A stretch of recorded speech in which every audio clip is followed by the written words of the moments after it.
একটি মহিলা গোসল করতেছিল। হঠাৎ একটি ছেলে তার পেছন থেকে এমন একটি কাণ্ড ঘটালো যা আপনারা কল্পনাও ভাবতে পারবেন না। মহিলা আচমকা ভয়ে অবেশ হয়ে গেল, কিন্তু একটু ভেবে মনে করলো হয়তো শুধু হ্যালুসিনেশন ছিল, তাই আবার গোসল করতে লাগলো। ঠিক যখন সে মন দিয়ে গা ঘষছিল, তার পেছন থেকে হঠাৎ এক কালচে হাত বেরিয়ে এলো আর ভদ্রতার সাথে তাকে একটি তোয়ালে ধরিয়ে দিল। কিন্তু শাওমি আনন্দের সাথে তোয়ালেটি নিয়ে শরীরে মুছতে লাগলো। মাত্র একটু আগে কি ঘটেছিল সে বিষয় একেবারেই অজানা। এরপর যখন সে চুল ধুচ্ছিল, মনে হলো মাথার পিছনে যেন কিছু আছে। চুল সরিয়ে হাত দিতেই ভয় পেয়ে প্রস্রাব করে ফেললো। আতঙ্কে সে তাড়াতাড়ি বাথরুম থেকে বেরিয়ে দৌড়ালো, কিন্তু বসার ঘরে সিঁড়ির মুখে এসে দেখলো একটা ভূত কেমন যেন কসরত দেখাচ্ছে। শাওমি হাততালি দেওয়ার আগেই ভূতটা হোঁচট খেয়ে গড়িয়ে নিচে পড়ে গেল। বিহ্বল শাওমি অবাক হয়ে তাকিয়ে রইল, চিন্তায় এগিয়ে গিয়ে দেখলো কিছুই নেই। এই সময় হঠাৎ দোতলা থেকে শব্দ শোনা গেল। কৌতূহলী শাওমি দ্রুত উপরের দিকে উঠতে লাগলো। সে শুনতে পেল আলমারি থেকে শব্দ আসছে।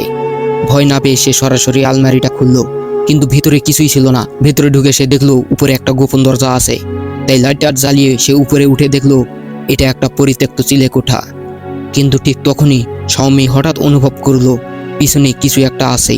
পিছনে ফিরে তাকাতেই সে ভয়ে একেবারে জমে গেল।